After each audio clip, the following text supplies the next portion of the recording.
बात भगवान राम के जन्म से पहले की है, जब भील आदिवासी कबीले के मुखिया के घर एक बेटी पैदा हुई थी। उसका एक नाम श्रमणा और दूसरा नाम शबरी रखा गया। शबरी की माँ इंदुमती उसे खूब प्यार करती थी। बचपन से ही शबरी पशु पक्षियों की भाषा समझकर उनसे बातें करती थी। कुछ समय बाद एक पंडित ने शबरी के परिवार को बताया कि वो आगे चलकर सन्यासी बन सकती है।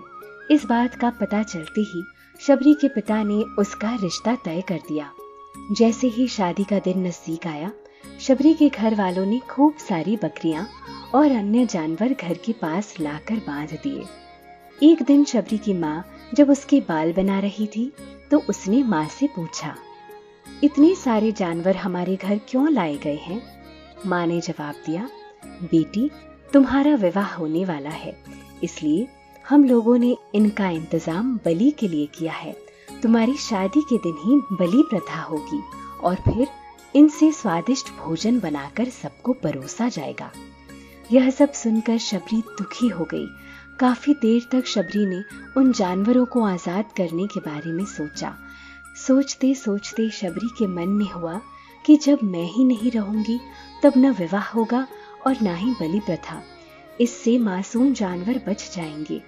इसी सोच के साथ जानवरों को रखी गई जगह पर शबरी पहुंची। उसने सोचा कि उन्हें खोल देती हूँ, लेकिन वो ऐसा नहीं कर पाई। उसके बाद शबरी जंगल की तरफ भागने लगी। भागते भागते शबरी ऋषिमुख पर्वत पहुंच गई।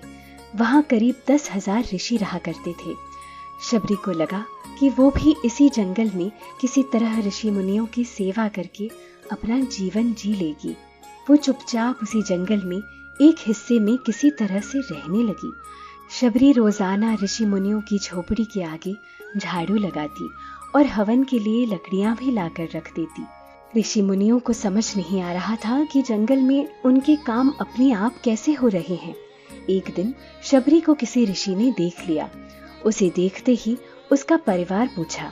जैसे ही शबरी ने बताया कि वो भील आदिवासी परिवार से संबंध रखती है, तो उसे ऋषियों ने खूब डांट लगाई। शबरी को इस बात का बिल्कुल भी पता नहीं था कि उसकी जाति छोटी है और उसे ऋषियों के द्वारा जाति की वजह से अपमान सहन करना पड़ा। इतना सब होने के बाद भी शबरी हर ऋषि मुनि के दरवाजे पहुंचती और उनके आंगन में झाड़ू लगाकर उनसे गुरु दीक्षा देने के लिए कहती। हर कोई शबरी को उसकी जाति की वजह से अपने आश्रम से भगा देता था। ऐसा होते होते काफी समय बीत गया। बहुत दिन गुजर गए। शबरी यूं ही ऋषि मुनियों के दरवाजे पर दस्तक देती और इसकी मांग भी क्या थी, केवल उनकी सेवा का अवसर, जिसके बदले बस गुरु की कृपा हो और वो अपने जीवन में ईश्वरीय ज्ञान पा सके। उसके मन में सवाल आता कि क्या ईश्वरीय ज्ञान को पाने के लिए, क्या गुरु की सेवा करने के लिए, क्या इसी जन्म में मोक्ष पाने के लिए किसी मुख्य जाति का होना ही अनिवार्य है? क्या सिर्फ सेवा, भक्ति और सत्य की प्यास रखने वाला सामान्य से सामान्य इंसान इस कृपा से वंचित रह जाए और इसे कभी नहीं पा सकता?